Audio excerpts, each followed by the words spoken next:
Welcome to Talking Climate with Katherine Hayhoe. Each episode, we explore how climate change is affecting the people, places, and things we love, and what we can do to make a difference. From science to solutions and stories that inspire, you're in the right place for real talk about real change. This week, I am delighted to have kindred spirit Anne-Therese Gennari curate this newsletter. Anne-Therese is a speaker, consultant, educator, and mom who helps schools and companies build cultures of optimism and climate leadership.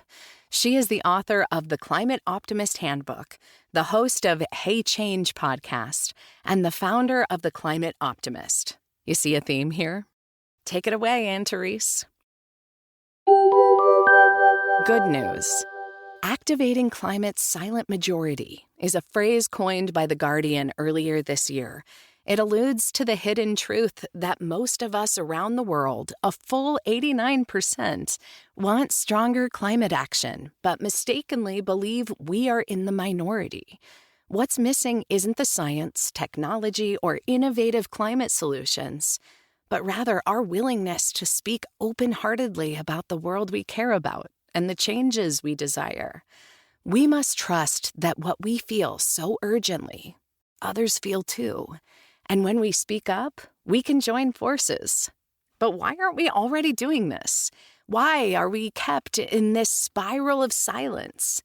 That is the question I've been asking myself for years, and it's what led me to launch a company that focuses on that mission.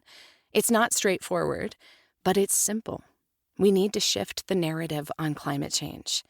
I'm a climate optimist by professional title, mission, and passion. And what has become clear to me is that optimism is a practice. Optimism is not merely a mindset or an attitude. It's a strategy, a mission, a lifestyle choice. In my opinion, one should choose to be radically optimistic or not be radical at all. To turn silence to collective action, we must understand and activate the powerful forces we have at our disposal. We must recognize that in a time that matters so much, we ourselves as individuals can become the tipping points our future relies on.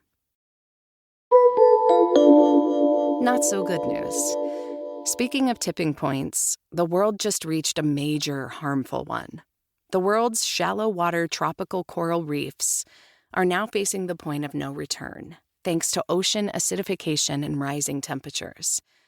When I learned this news, I felt like a big piece was cut out of my stomach. To be climate aware feels more challenging right now than ever, and the fears we've been trying to push down are resurfacing in big ways. And with those fears, the internal noises that are hard to ignore and harder to keep quiet get louder once more. Does it matter? Do we matter? Are there still reasons to keep showing up?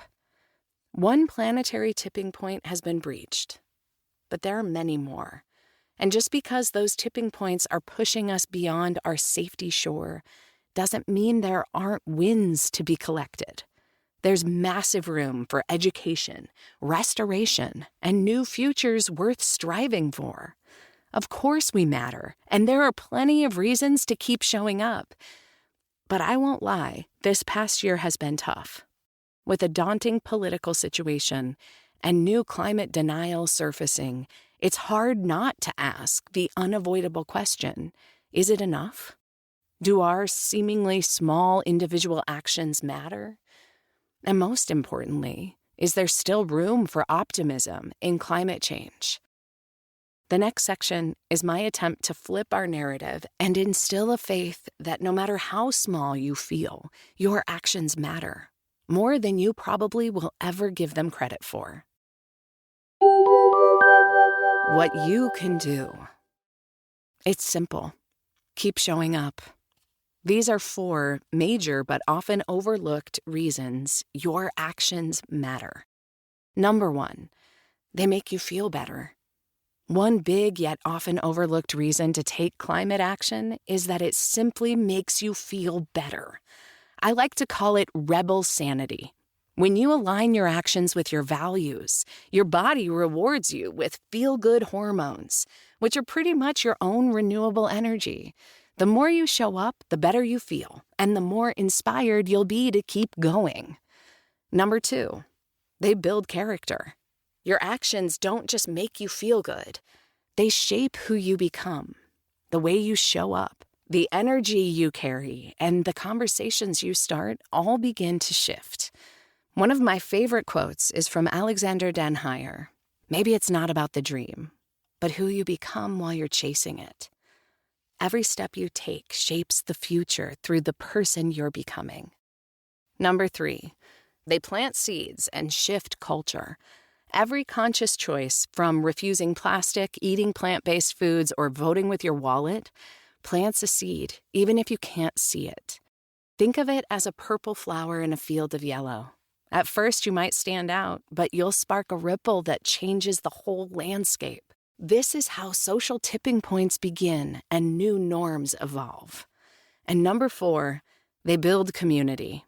In acting, we find others doing the same, and community gives us the strength to keep going. Hope grows through connection, persistence, and joy. We may not know if there is a livable world for future generations. As a mom of 2 little ones, they're about to turn 3 and 1, I allow myself to sit with that acceptance at times. But then I pair it with what I know in my gut is more true than anything else, which is that it's not too late until we say it is, and that there's hope brewing in our actions.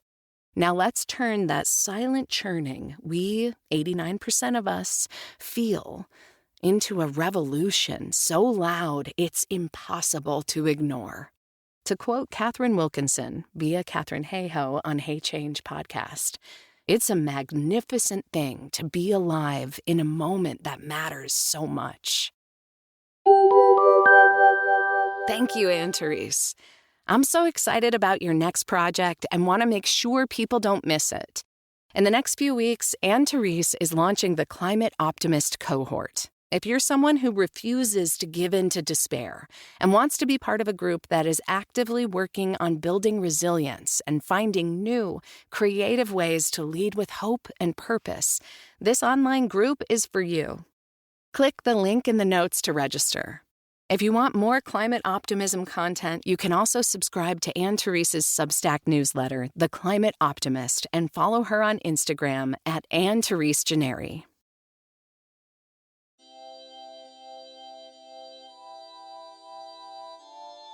Thanks for listening to Talking Climate, narrated by Ann Cloud. For more resources, links, and actions you can take, check out the full newsletter at www.talkingclimate.ca. Remember to use what you learned today to start a conversation this week. Until next time, keep the conversation going, because talking climate is where change begins.